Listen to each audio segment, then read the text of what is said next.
All right.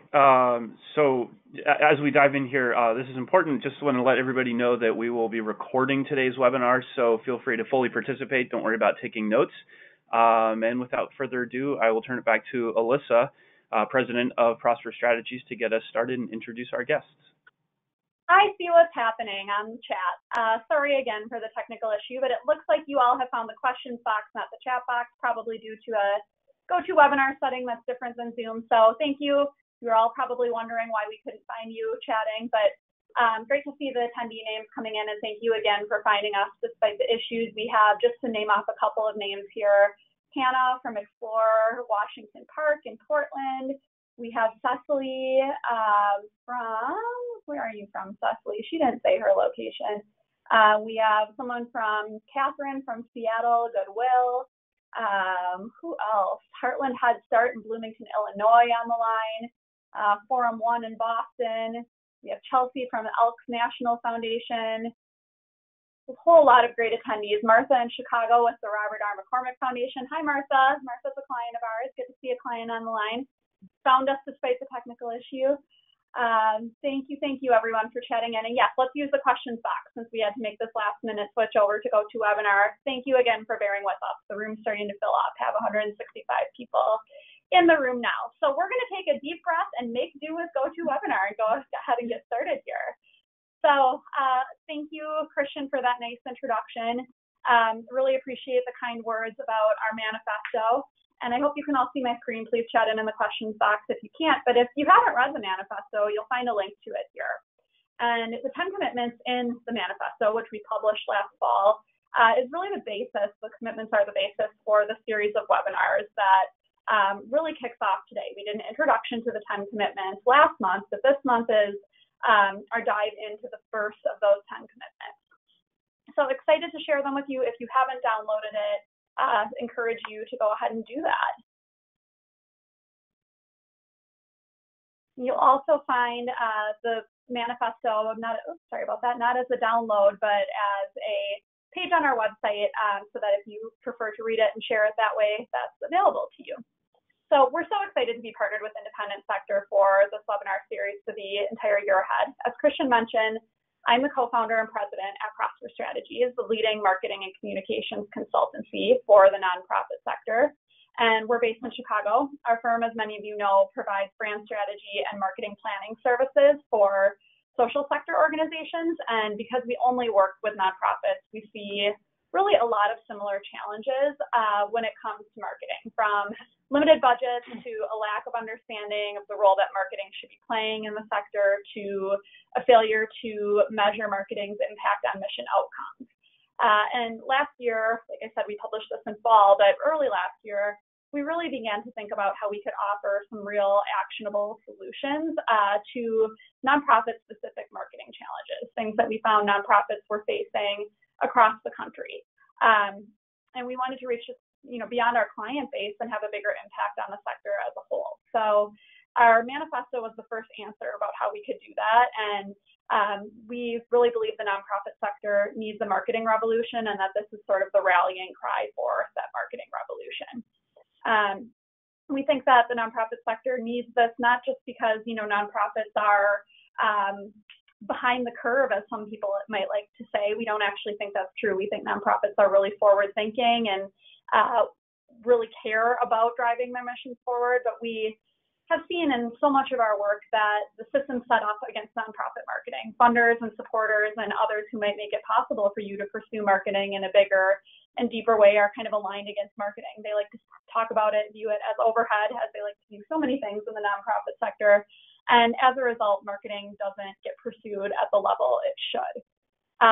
So our big idea in the manifesto is really about changing that perception and changing opinions about the role that marketing can and should play in the nonprofit sector. So we believe that marketing can do so much more than just raise awareness about our organizations. It can contribute to every single goal that we set at our organizations. And when that happens, it becomes a true tool for mission impact and social change. But that's the gold standard, right? And realizing that ideal is far more easily said than done. So we included in our manifesto a set of 10 commitments. And if you were on the last webinar, you got an overview of about the first 5 of those 10 commitments, just as sort of a teaser of what's to come. But the 10 commitments are really our effort to make this concept and this opinion change, this idea of power that marketing can hold, make it a reality, make it actionable. So they include everything from aligning your brand with your mission and values to creating unintentional harm for the people you hope to serve through your marketing, to finding ways to measure marketing's mission impact. And if you want a refresher on what all the 10 commitments are, you can go back and watch that webinar after this one. But if you happen to miss it, don't worry, because today we're going to dive into the first commitment. That might be the most important commitment of all. And if you are engaged with this idea, you want to engage with it in a deeper way, like Kristine mentioned, this is one of a series of 13 webinars, so there will be one on each commitment each month here in the coming year. So a lot of great content to dig into, and hopefully this can be the spark for your own marketing revolution. So in order to try to make this more actionable, as we dive into this first commitment, we wanted to bring together some real practitioners in the field, some real leaders in the field who are living and breathing these commitments every day. And we wanted to talk to them about how this first commitment actually plays out in reality. So you will meet them, and I know you can't see them because of our camera setup, but you'll meet them through audio here in just a minute. We have Kristine and Danny, Kristine from Big Brothers Big Sisters of Metropolitan Chicago, and Danielle Veira, correct pronunciation? Yeah. Got it. Okay, from A Better Chicago to talk with us here today about how they're living and breathing this commitment. So first, just to introduce you to it, the first commitment says that we will recognize marketing as a tool for driving mission impact and social change. We'll acknowledge that when it's leveraged properly by nonprofit organizations like ours, marketing really is capable of changing the world. And the whole manifesto is a mindset shift, but this commitment is a mindset shift more than any of the others. In our work, we see that nonprofits and those who fund them and support them still really misunderstand or deprioritize marketing, and they think that it's meant only for the corporate world, or they just simply don't pursue it at all. When they do, they often live in it to that really soft and nebulous world of awareness building, which is only one, obviously, tiny piece and part of what marketing can and should do. And like I said, this isn't something that we lay blame on the sector for all of you. It's really something that is ingrained in the way the sector is supported. So that's what this commitment aims to change. I'm sorry about the background noise. Undoubtedly someone calling saying they can't get onto Zoom. So, we really want to, with this commitment one, realize and get our whole teams on board with this idea that marketing can and should be so much more, that it's critical to mission impact. And until we make this shift, the rest of the commitments in the manifesto really can't ever be seen through. So it's that kind of linchpin commitment that we all need to make. And like I said, I know you might be thinking this all sounds good in theory, but what about in practice? And that's what I've asked Kristine and Danielle to join us to talk about. As I mentioned, they're 2 great examples of people living and breathing this commitment. So I'd like to spend the rest of our time today in Q&A with them, and I'm happy to see that we're continuing to fill up. People are finding the new access information. We have 203 people on board, so this should be a good discussion. I'd like to ask them a few of my own questions and questions that have come up in my work with clients, and then certainly leave time for all of you using, again, that questions panel where you've all found and been able to chat in to ask them additional questions from the audience. So without further ado, I'm going to turn it over to Danny and Kristine here just to introduce themselves and give you a sense of their background and kind of how it applies to what we're talking about today.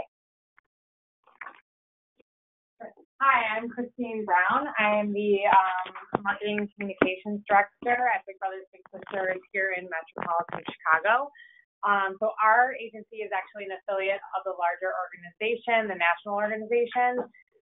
But we at Big Brothers Big Sisters here in Chicago really started to look at marketing about 3 years ago, which is kind of funny when I joined the organization. So before I joined the organization, Big Brothers Big Sisters here, this chapter, did not have a marketing team. They did not have a marketing department or practice.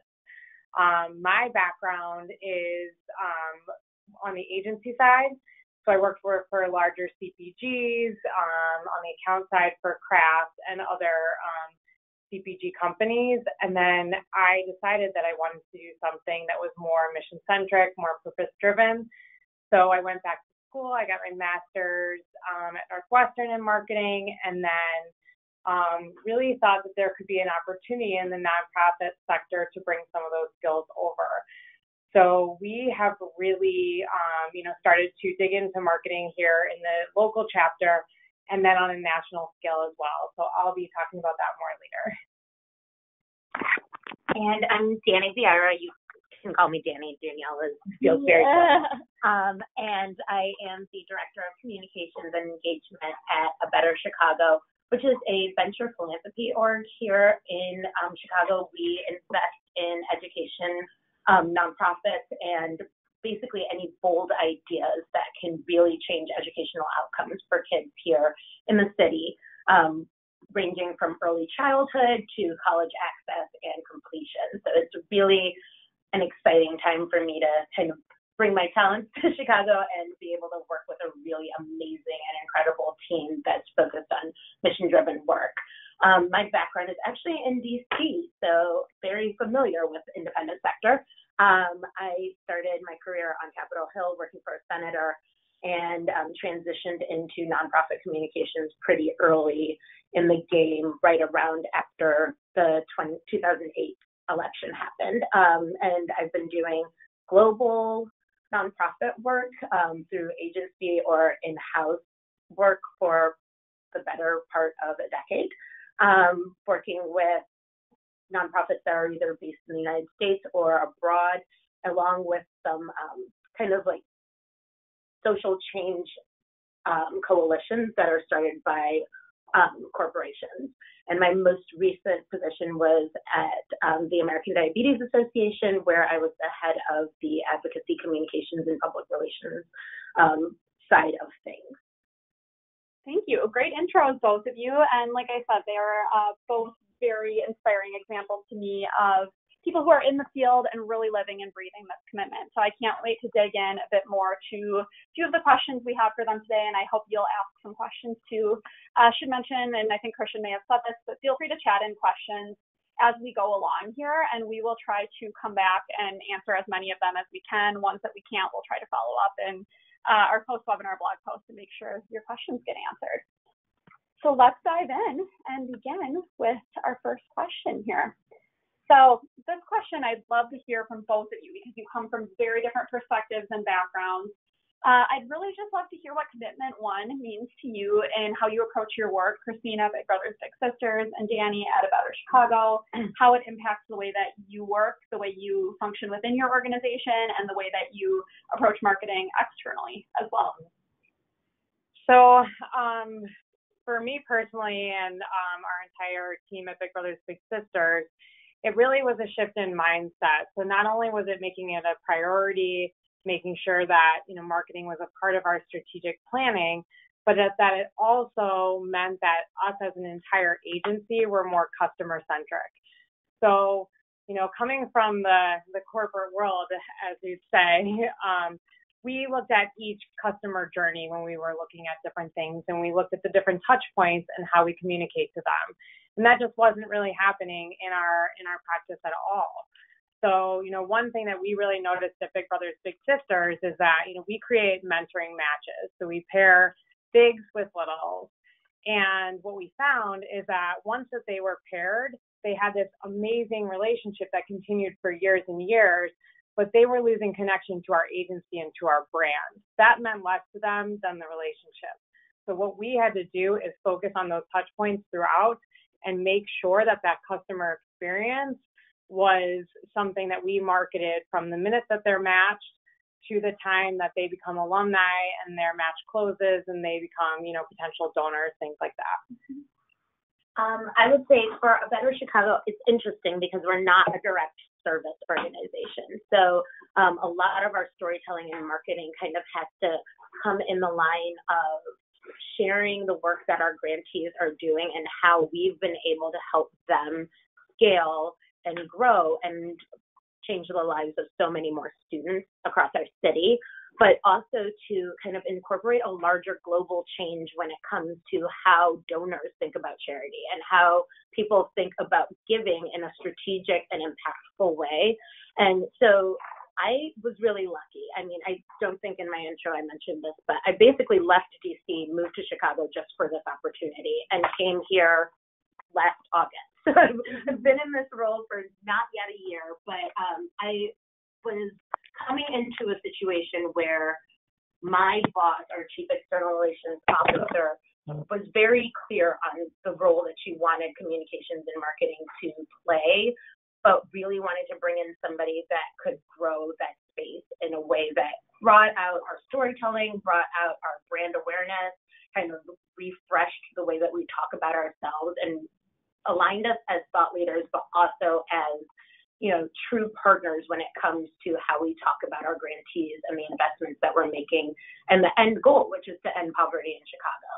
So I would say that this commitment is probably like the leading mission for my role and also for our organization as a whole, because I am lucky enough to work with people that understand how important it is to communicate to the outside world what we do and why what we do is important, and how you as an individual can be part of changing the cycle of poverty and giving opportunity to children that don't currently have it. So it's like mission commitment number one is kind of like always in the back. Everything. Yeah. Right. It's like the whole point. Exactly. And I think more and more as we do this work in the field, we're talking to people who have that same perspective that you do. And I think in this role, the perspective is changing a lot. Outside of this role, I'm not sure that the perception of marketing and its potential is the same. So really great. Like I said, you both very much inspire me. We've had Danny and Kristine on panels and things for Prosper before, and just hearing about what they do and how they're approaching their work, I think can be an example and inspiration for all of us. So more of that to come on the next question. So this really relates to what I was just talking about. This one, again, is for both of you, and we can start with you since you were just talking about this, Danny. Biggest struggle that you face when it comes to making the case internally for prioritizing marketing and communications as tools for mission impact. And I'd love to hear, I'm sure attendees would too, if you have any tips for them on what they can do if they're struggling to make that internal case, get people on the same page about this. Yeah, I will probably have to pull from previous experience more than my current role, because as I mentioned, I'm very lucky, and I know everybody is not that lucky, but I work with a small team, and our governance, our board, our leadership council all understand the importance of marketing and investing in that space. I will say when I've worked at larger organizations or even smaller nonprofits that are really tight with their budgets, it's very difficult to communicate to people that like you kind of have to spend money to make money, and also that it's very important to separate your marketing and communications team from your development team. Those people should not be the same people. Right. And I think that's a really big struggle that happens internally for all of us at nonprofits, because you're limited in the amount of people that you can bring in and be in those roles. And I think it's really important to advocate for a space in your organization where communications and marketing is king. That is the focus, and that is what you're doing. And those people support the development team, they support the program team, they support the executive team in real and solid ways, and also that are data-driven ways, because I think that's like a space that we're really leaning into as a marketing world, but that they aren't always tied to development goals. They have their own internal strategic goals that line up with your organization's goals, but that are very focused on marketing, brand awareness, storytelling, communications in a way that allows you to find the best and brightest that are in the communications and marketing world to fill those roles, instead of trying to have somebody that's doing both development and strategic comms and trying to like somehow spread that bandwidth. Exactly. And it's really unrealistic. Right. Yeah. Great. I couldn't agree more. And just this is a completely different challenge, but something I think that comes up with a lot of different organizations is to the point about storytelling. So I think a lot of things that we do, we try to tell these incredible stories, but a lot of them are sensitive or They, involve children, and we think that, how do we communicate those stories? How do we protect our children that we serve, but also, get their voices heard? Mm-hmm. I think there are kind of two different points with that. What we've seen at Big Brothers Big Sisters is, one, you'd be surprised, but most people want their voice to be heard, and they want their story shared. And there are ways that we can do it to be very empowering. And then the other point about that is to think about who tells the story. So, we've had a lot of our volunteers tell the story of our children, so our bigs. And it's really nice because they see them in such a wonderful light, and they bring that child to life in a way that makes it very empowering and motivational. And I think just consider who's telling the story. That would be my advice on that. Very good. Okay. And I see that, Jolyn, you're chatting in that you struggle to be in the right room at the right time for the right conversations. Is that something that you two face as well? Like, you hear about a conversation that happened that you could have lent really good insight on, but you weren't invited to that conversation because people didn't think it was comms or marketing place? Yeah. Always.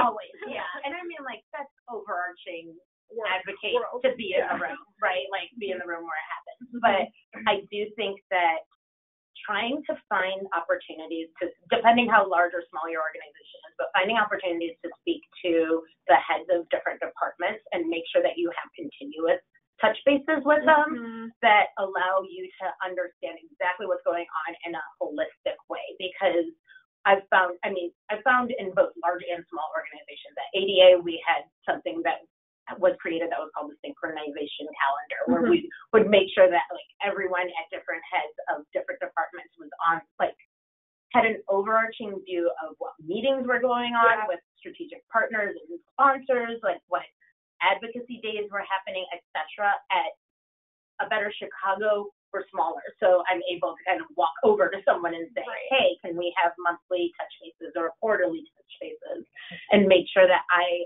am part of the conversation and that they're thinking about me always when it comes to a communication side of whatever initiative they're working on. And I think you can kind of force yourself gently into the space in a way that just says, I'm working on my strategic calendar for the next quarter and want to make sure that I'm highlighting the work that you're doing at the same time that, like, I already know what's coming down the pike for my initiative, and I'm including all of that in a really strategic way that builds on itself. Okay. Yeah, great. Really helpful insight, and I think something that no matter small or big, well-funded, not so well-funded, you're going to face in this role at any organization. So I agree, advocate for yourself, figure out how to get in the room when you should be there, continually try to educate people about the role that marketing should be playing, the conversations that you can contribute to, because quite honestly, even well-intentioned people just have no idea how broad and wide marketing and comms impact can be at the organization. Okay, so moving on to our next question, we, as you heard at Prosper, believe that to see this first commitment through, marketing really needs to play a role in every goal that you set in your strategic plan at your organization and beyond your strategic plan. So tell us what you two are doing, if anything, to sync your strategic plans up with your marketing and comms plans, whether formally or just informally through, a study of those plans and thinking about how that changes your strategy. And along with that, I'd just love to hear what some of the goals are that you've brought into your marketing and comms plans that go beyond that raising awareness and raising funds, those two goals that are, kind of more typical of a nonprofit marketing and comms department. But I'd love to hear how you're thinking about things kind of beyond that creatively. Sure. So we at Big Brothers Big Sisters have set up a strategic plan for the next 5 years, and it's a growth plan. And actually, one of the things we're doing is raising money for marketing. So we've kind of even put it on its head. I will start off with the fact, though, that the first thing I did when I got there was create a marketing plan and align it to our business objectives. So where our business objectives are obvious ones: bring in more volunteers, bring in more donations. We align those to specific measurable goals. But we are now also, like I said, raising money, and marketing is one strategic component of that, because for us, it directly leads to recruitment outreach and engagement with our organization. To your point, though, of bringing something beyond awareness, one thing that I've really noticed at our organization that's really important for us is we are working on being in some high-risk and high-need communities right now, and we're bringing mentorship to those communities. So for us, marketing is not only about making sure that those children are served, but it's about changing the rhetoric in those areas. So what does a mentor look like? What does a healthy relationship look like? What does a role model look like? You know, a lot of kids in Chicagoland communities have mentors. Every one of them does. That could be a gang member, you know? So we're going in there and we're changing the way we communicate things about things. And that's a huge thing that we all can do as nonprofit marketers. And I just think that's wonderful. Yeah, and what you're speaking to is really using marketing and communications beyond just your organization's goals and to create behavior change, to educate, to change the dialogue in our communities, because your mission isn't well served if people have the perception of mentorship as, you know, something that could potentially be harmful or lead children down the wrong path. And yes, we need to drive our goals forward, but often before we can even start to do that, there's an education and social change, behavior change component to our work that's really, really essential. Yeah. And how about you, Danny? So as I said, I am lucky to have a very strategic team that did think about our strategic plan for the next 5 years in a way that looks at our growth and our access and kind of in general, basically just trying to affect as much change in the way that children have access to, and students at every age have access to a great education, not just an okay education, but we're talking about the type of education that will change their lives and get them to a family-sustaining career. Right. And so a lot of that is, like Kristine was saying, changing the language around how people think about success for a student. Like, is it just getting them to high school graduation? Is it just getting them to college graduation or into college? But in our mindset, because our mission is to end poverty in Chicago, that means getting them to a career. Right. And so that has changed the way that we talk about how we work with our grantees and the types of grantees that we're looking for, because we're always looking for more organizations that have proven success and proven educational outcomes that we can invest in. So like our audience is twofold in that way. Like we're even sending, like the messaging that we're trying to send out is also, are you doing amazing work? Would you fit in our portfolio? But also to donors, do you want to see more come out of your dollars? Do you want to see your impact amplified? And we can do that for you. Right. And so a lot of that is changing feelings and thought processes around where you invest your donations, how you invest those donations, and why we're a great place for you to do that. But then also telling that storytelling of if the kids that are part of our grantee programs are excelling at insane rates, right? Yeah. And what do those benchmarks look like in a data-driven world? And then what does that look like in a human head versus heart, and connecting the two. Stories versus data. Exactly. And we are very data-driven. So like a lot of our support comes from people that love that data, that love the idea of, all right, if I donate this amount of money, I can see exactly what's happening in the process of a student's life and how the grantees that you're supporting are changing that trajectory. So it's really nice for me because I can very easily see where like my marketing and communications plan can align perfectly with those goals that we have. Right.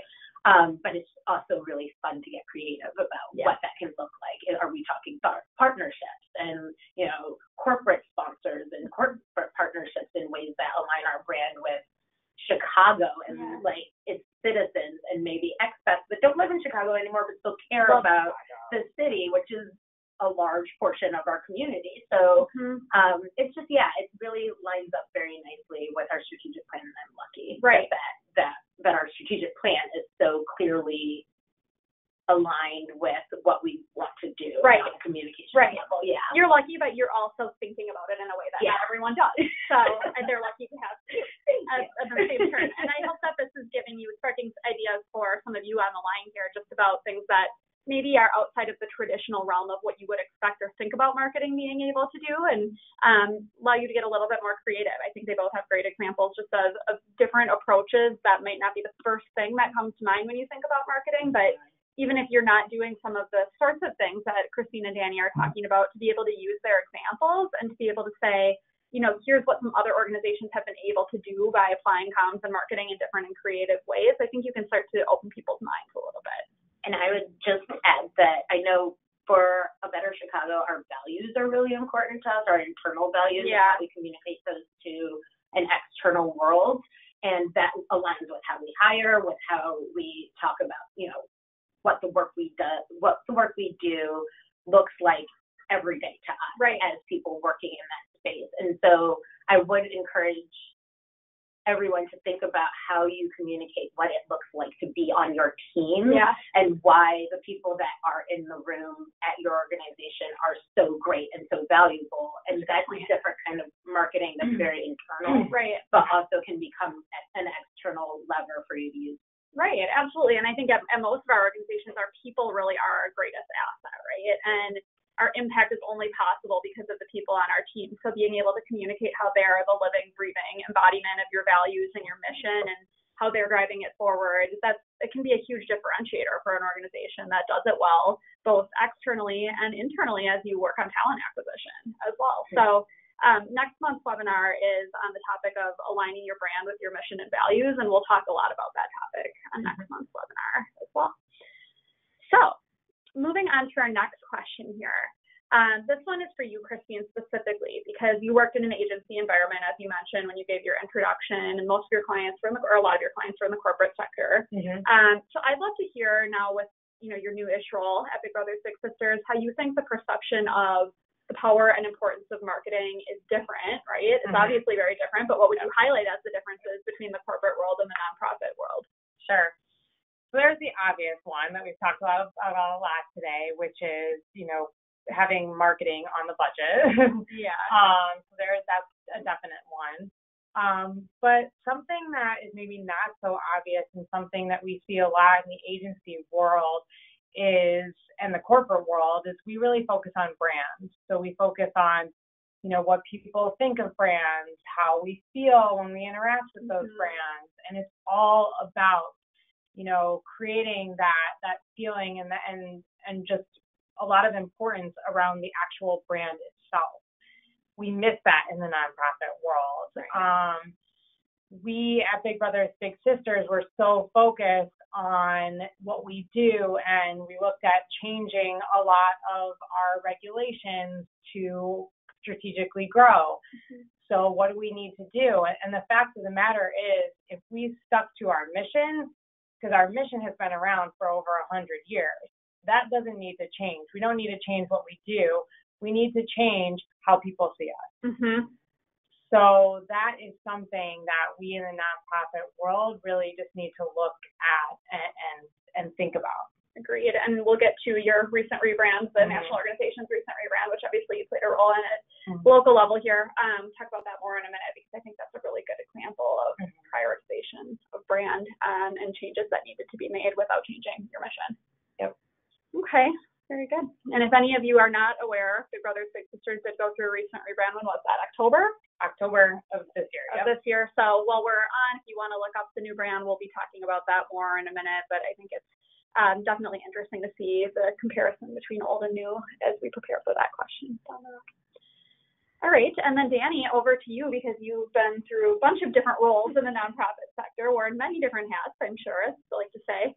So I'm curious what you see as the biggest misconceptions related to the role of marketing in the nonprofit sector as a whole, within and outside of organizations. We talked about a lot of them at the beginning of this conversation about overhead and that sort of thing. But what's the most problematic kind of across the different roles that you've experienced? I would say strategically figuring out whether things are in-house or whether you need to hire an external consultant or firm or expert to make certain things happen for you. So I think most of the people on the line probably are aligned with me and Kristine when it comes to, and also Prosper, when it comes to creating goal setting based on your goals and objectives for whatever your initiative is that focuses on a marketing support. and making sure that everything kind of goes back to that. So do you have in-house the talent that you need to make this happen?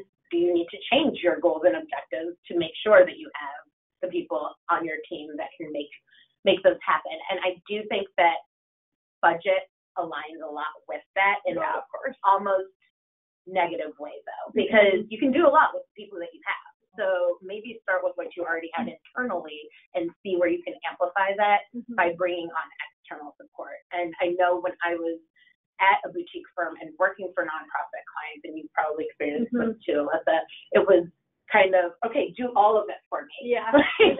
Like we just don't have anyone in-house that's doing any of this. So can you create and like lay out a whole strategy the entire marketing department, the entire team, and that's just not realistic and also not smart business.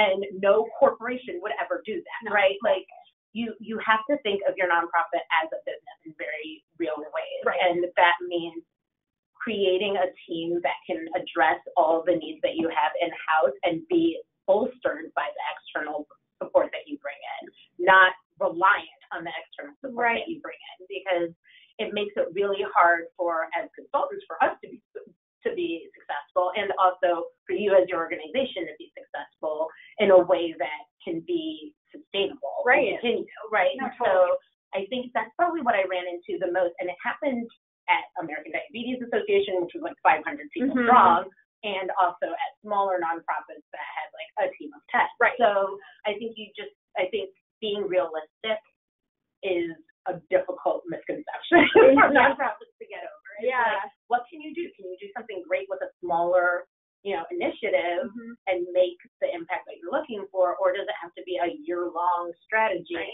How can you get to the goal that you're trying to reach? And the way that we were talking about strategic planning, that should be happening in your marketing team and your communications team in a way that is sustainable. Like that doesn't make you trying to do a $1 million campaign with $2,500. Right?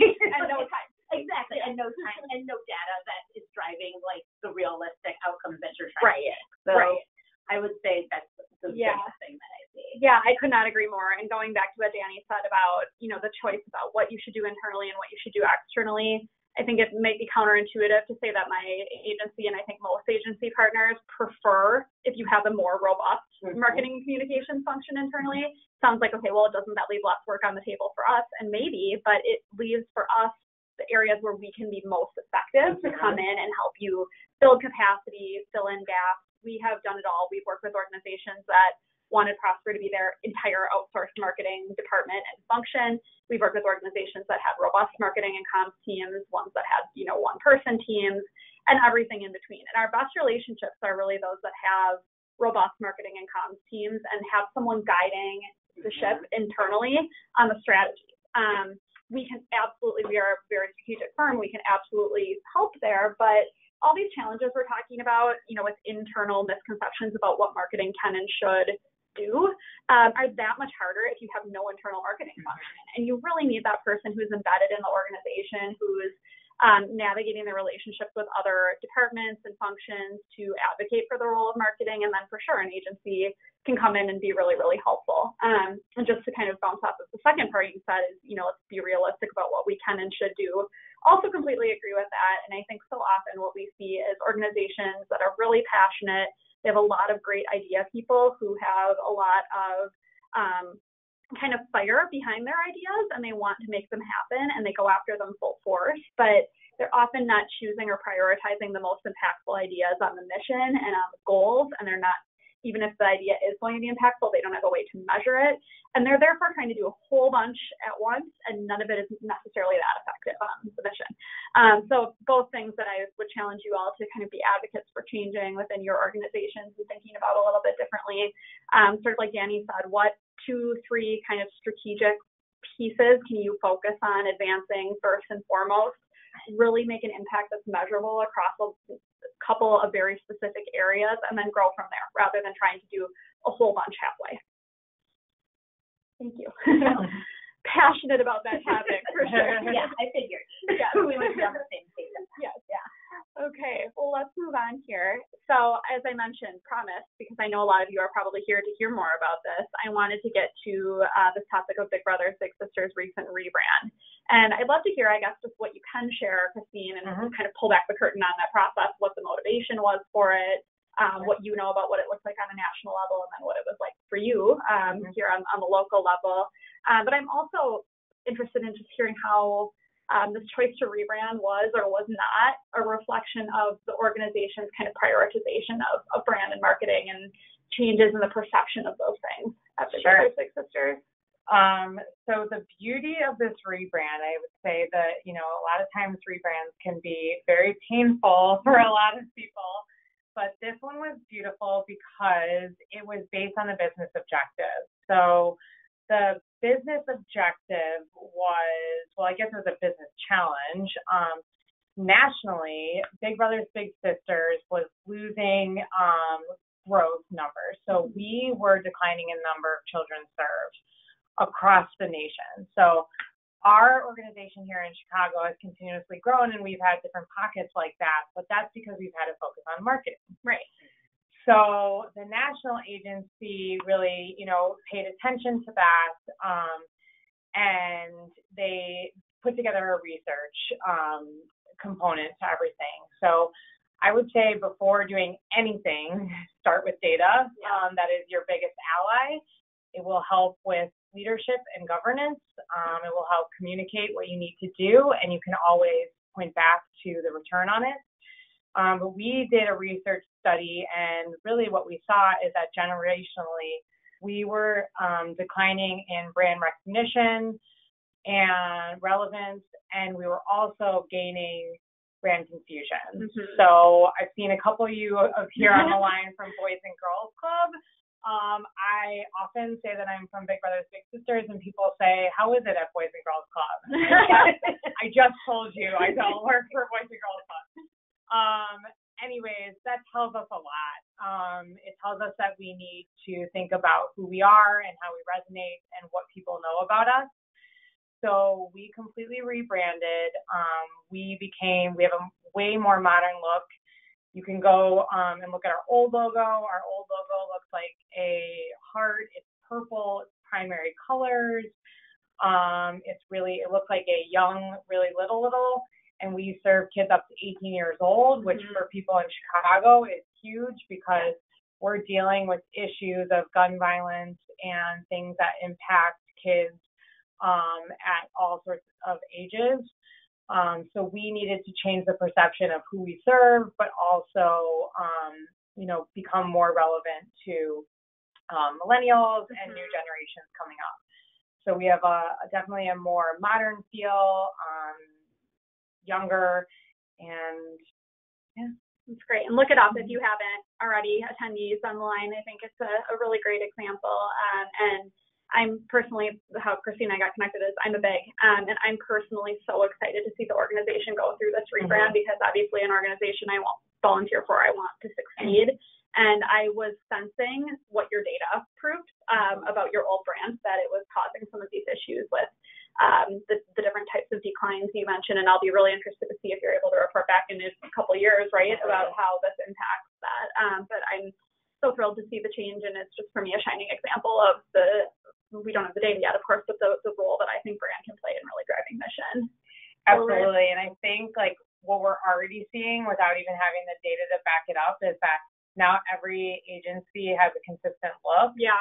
And something for, anyone on the line that has a bunch of affiliates, or even just internally, if you have a team of 5, make sure you are consistent because that drives your brand. Yes.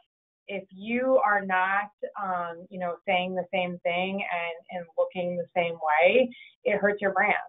Absolutely. There's no way it doesn't. And even the smallest things can hurt your credibility, right, when it comes to inconsistencies. So that'll come up more in webinar, 4, not next month, but the month after that. So stay tuned for more on consistency and cohesion across brands and especially in federated organizations. That's a unique challenge. Okay. Well, really exciting times for your organization, and we'll wait for a progress report on the data about what it does. So this is for both of you, I think.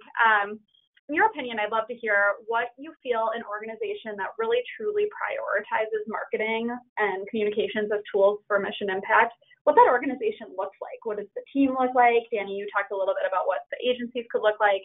What does the budget look like? What kind of expertise do you have?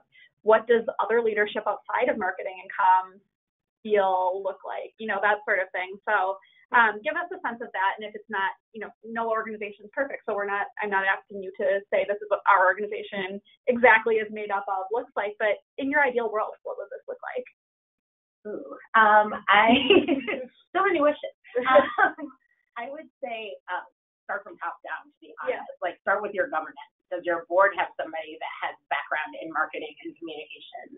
Does your board believe that marketing and communications is important? Are they getting regular updates on how marketing and communications are impacting your overarching goals? Mm-hmm. And I think that kind of sets the tone for the rest of the organization, because no matter what, let's be honest, if we've ever, and I'm sure people on the line have, if you've ever worked for an organization where nobody above you cares at all about marketing or communications, your work is 10 times more difficult at every point, because you're always trying to prove that your role is important, and you're always trying to find ways to influence people outside of your team that you need to be in the room for strategy and building and all of those steps. And so it has to be top down. I think you have to advocate for having someone on your board or a committee on your board. It would be even more amazing. That is all focused on marketing and communications and what that looks like as a successful strategy. And then throughout the organization, I really do, I believe 500% that you have to separate development and communications and marketing. And so I think those are really, that shows that you care about communications and marketing in a separate way than growing your donation. So that's not the only thing. Exactly. And it's not the only marketing can support exactly. But it's not the only function. Exactly. And I mean, we're nonprofits, so fundraising is important. Yeah. We all know that going into that role, but being able to very clearly delineate what initiatives mean a fundraising goal, what initiatives are a brand awareness goal, and separating those in a true way so that it doesn't feel like you're trying to achieve both at the same time with everything that you're doing. Yeah. Because that's just not realistic. You have to start to think, all right, this initiative or this campaign is all about awareness. And if we raise some money, that's great.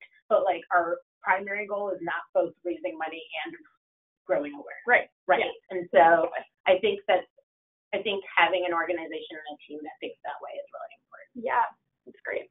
What about you, Kristine? I completely agree with all those points. And then the other thing is if there's any way to communicate this to the team, I do think that a lot of people envision the marketing person to wear every single hat. So, I come from the agency world and I'm an account person. But when I came on board to Big Brothers Big Sisters, it was expected that I was an account person and the creative director and the graphic designer and the can we look at these like an agency? I mean, in my ideal world, we would function to have all those roles, because we're not going into our nonprofits and saying, oh, you're an accountant, can you also be a salesperson? So I think, it's communicating what those functions look like and why there are talents and skills in different roles and responsibilities. Right. Yeah, so important and a challenge, I think, again, at any organization.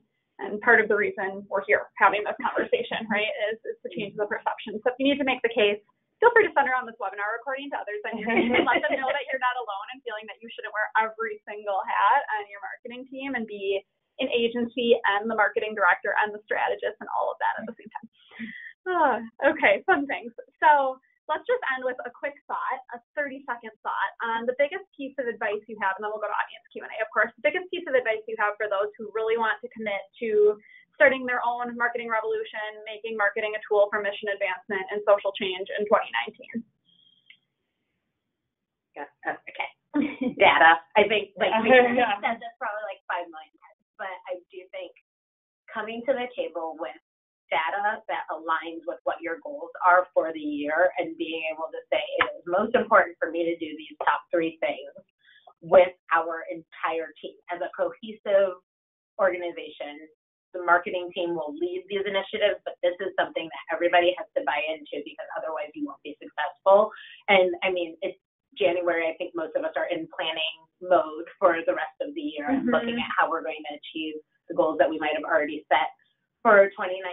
And I think being able to say, all right, these are my goals. These are the numbers that I'm trying to reach. These are the data points that show that these are important numbers for us to reach as an organization, and that will be obviously very subjective to you, but be thinking through a lens of how can I be as data-driven in my role as possible, because that allows your boss to advocate for you, that allows your boss's boss to advocate for you. It really puts you in a position to say, like, I've set these objectives and these goals. If I don't meet them, I'm going to explain to you why this hasn't worked and how we need to change trajectory. Yep.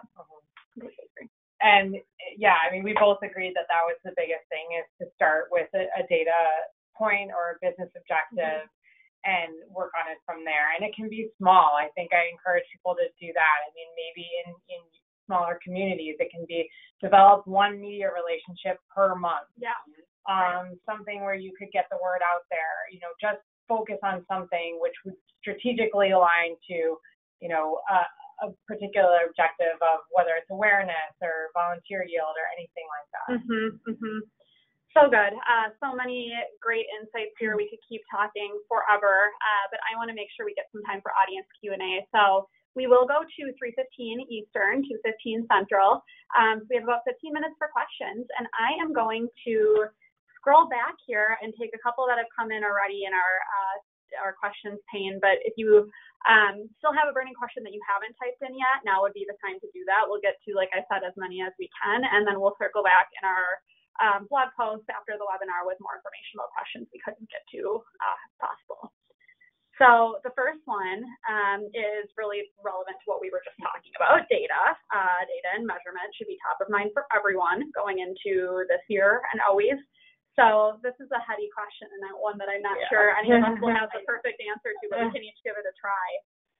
So Zachary Grimshaw asks, how do you measure impact from marketing beyond outcomes?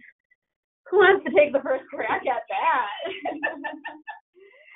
I can offer something. It's funny, I come from a very data-driven background and program, so it's hard. But let's think about quantitative versus qualitative, right? So, when we're doing this, we actually always follow up with every single board meeting that we have. We bring in data on our marketing objectives, and we also provide a mission moment.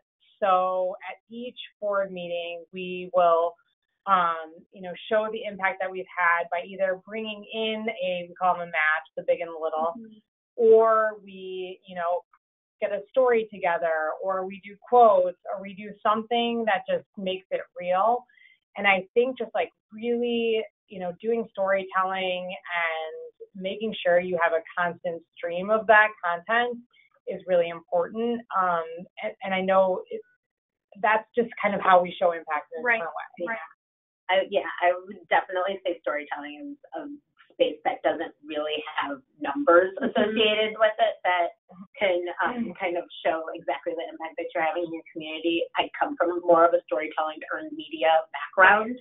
So I would say also for any earned media folks, like we're growing out of the impression world a little bit into a more kind of qualitative space when it comes to sharing what a story means.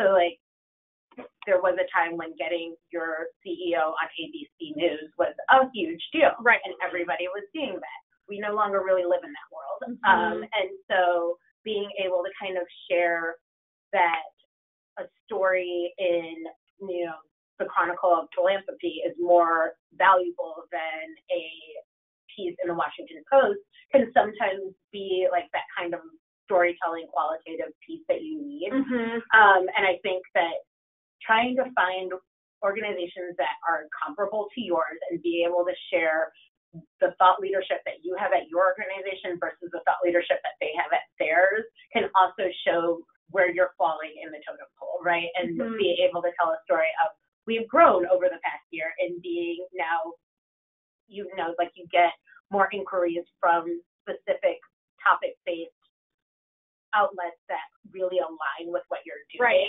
versus, oh, we were able to get 2 stories on national news and that led to probably not that much impact. Sure. So trying to find a way of creating a very objective and focused based on why things matter that you were able to secure, whether they're hashtags or social media growth or actual media stories or thought leadership, op-eds, or speaking on a panel. Like those opportunities that don't actually align with a number might be ways to share impact.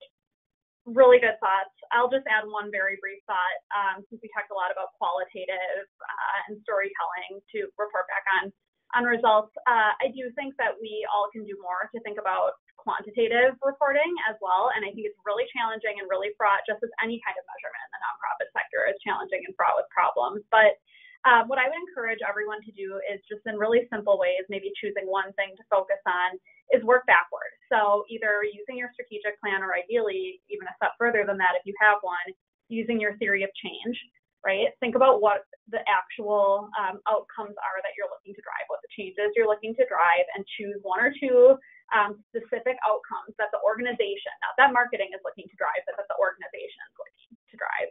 Work backward and think through how your marketing program, your communications program is doing a whole variety of things, right? That might be driving toward that outcome. And then see where you have an opportunity in small ways to measure the marketing's impact on whatever those outcomes might be. So just a really simple example, you might have a theory of change or strategic plan goal around growing impact in a specific community. And so let's say that's the theory of change, is that you need to have impact in this community to achieve your mission. In the strategic plan, you might have a specific objective around growing your volunteer presence in that specific community, right? And then mapping back to that some marketing goals, you might be doing things from a marketing perspective, like social media advertising or really hyper-targeted community media outreach in that community. And so you can then take the marketing metrics for those specific things, and where possible, and in the digital world, sometimes it is possible, you may be able to link up to that and say, our social media ads acquired 700 leads of volunteers, 300 of which became volunteers. And then that feeds back to our strategic goal of growing volunteers, which feeds into our theory of change of increasing our presence in this community, right? So you have to work backward, and you have to think about one little tiny piece at a time, because I think if you think about it globally, it becomes extremely overwhelming and difficult. But remember that you don't have to provide metrics for every single thing. That if you can provide a few key data points and along with a whole bunch of great qualitative things like Danny and Kristine mentioned, if you can get a couple of quantitative numbers in there that prove, okay, this really does have a connection and it does work, that's typically enough to illustrate for people, whether it's your leadership or your funders or others, that there is an impact here. So focus where you can on the most important metrics, but even, any metrics are better than none, right? And tie back to the strategic plan where you can. Okay, we could talk about that for a long time. This question comes from Monica Hayes, and she asks if, Kristine, if you could elaborate on the touch points that you added, 1 or 2 maybe even just as examples, to maintain the connection between bigs and littles throughout the peers relationship. Sure. So what was interesting is before I came on board, we had this policy almost of not bothering the volunteers with too much other, because we already asked them for so much. Yeah. And it was interesting because I felt like we were looking at it the wrong way. So we were looking at it as, okay, we shouldn't invite them to this event because they'd have to purchase tickets to this event, and they're already spending their money to go out on outings with their littles. And it's like, we're not including them. They have no idea what's going on, and they're our most engaged. Not only do they want to be engaged with us and they love what they do and they want to share it, and they want to meet other volunteers, they are potentially our biggest ambassadors, right? So it was a huge missed opportunity. So, now what we do is we have a cadence of communication with them. So whether it's inviting them to our events, providing special discounts to like our young professionals events. We do social media contests with them. So, with particular hashtags where we'll have like different incentives for them to share things, because they're going on outings and it just encourages them to share what they're doing for other things. We provide them with social media assets and tools and fundraising platforms so that they can spread the word and help us either find more donors or recruit more bids. I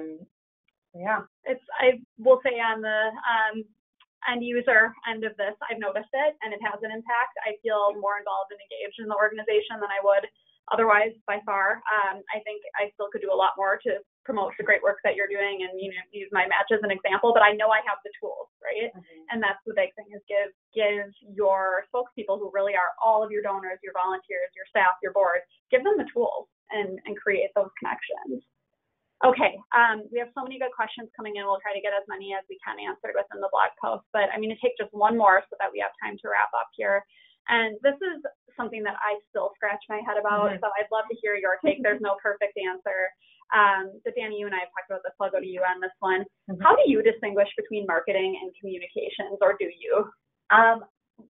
Growing up in the communications world, we did. I feel like I always thought I was more strategic communications than marketing, until maybe like 2 years ago, where it just seemed like everything was merging into the same thing. I do believe that marketing tends to be aligned with the idea of sales, which is why like this whole idea of kind of changing this nonprofit manifesto is perfect, because I do think people think marketing aligns with sales and aligns with like data, right? And you're following that user through how did I get you to purchase something and are you going to purchase it again? Right. And I always thought of communications and thought of strategic communications particularly as like an integrated process, right? You're talking about how to get somebody to do something, whether that's advocate for something or volunteer or donate or whatever that move is, and how you're going to engage them over the long run throughout your relationship with them, and then layering onto that earned media outreach and the usual, like the usual typical communications roles, right? Social media, digital marketing, etc. And so it's very interesting because I think even organizations outline communications and marketing differently on their teams, and it's hard for me to stop changing the way I talk about marketing versus communication. But I have to say they're kind of merging into the same thing at this point. Like even digital marketing is no longer really a thing. All marketing is digital. And all digital marketing, all marketing is communication. Exactly. So it's really all about like the strategy of communicating to an external world, and then also to your internal stakeholders. How do you communicate to the rest of your team, and how do you communicate to your board and your governance, and that all kind of rolling into one team. Right. Yeah, and I'll just add a quick thought to that. It's my personal opinion. We've struggled with this a lot just in terms of calling what we do, but it's my personal opinion that marketing is the broader reaching kind of umbrella term, and that communications falls under marketing in many ways. And we've made the deliberate decision at Prosper to use the marketing language for that reason, but also because of what you just said, that marketing feels a little more tied to outcomes and impact, whereas communications, I think, as important as we all know on the line it is, it sometimes has a perception as a little bit softer, more nebulous, less data-driven. And so we like the idea of using marketing as an umbrella under which communications is probably the most important piece in the nonprofit world. That's how we like to think about it. But I will say we see everything at the organizations we work with in terms of how they title their departments and structure their teams, title their staff. So there's no wrong answer. It's more about how you talk about what each of these functions does. And I think communications can play more of a marketing role. Marketing can play more of a communications role. It depends on your needs, right? So I wouldn't worry too much about the language, but I would worry about what people understand the impact of those two functions to be within the organization. Okay. Well, we're right at time here, so I am going to go ahead and wrap us up with one final question, and that is, are you ready for your own marketing revolution? I hope your answer is yes. If you're feeling really excited, you can type it in the chat box. But if you are, a couple of ways that you can kind of keep up with us here and keep up with the discussion about the commitments in the manifesto. So at this first link, you'll find the first webinar, which was a kind of teaser and introduction to all the commitments in the manifesto. We've also linked the manifesto itself again here, so you can get the electronic version and the PDF. And then if you ever need more help talking some of this through and thinking about where an agency could plug in, possibly you have our contact page as the third link here. We first and foremost want to be an educational resource. This is not a sales pitch in any way, but we also want to be helpful if it makes sense. So also we'll just leave you with my contact information and our URL here. You can reach out to me directly. We will be sending around this webinar recording and the slides, hopefully with our little difficulty getting on the line cut out from the beginning, but we really appreciate you all sticking with us despite that technical difficulty.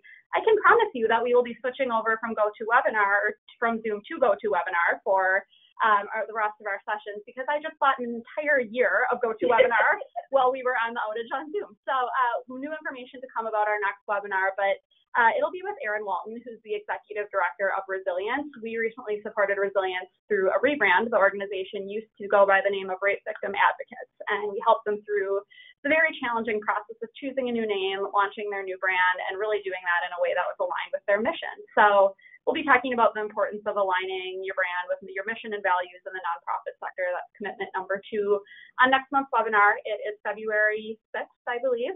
You can register for all webinars on the link that I shared on the previous page, but we'll also be promoting the next webinar very shortly here, probably beginning sometime next week. So keep an eye out for that. We'll be together again on GoToWebinar next time, and just really want to thank Danny and Kristine for being here with us today. I hope the audience learned as much from you as I did. I thought you were fantastic and just shared so many great insights. So thanks for being an inspiration to all of us, and we will share the rest of your questions with them and hopefully have some more answers for you within our blog post.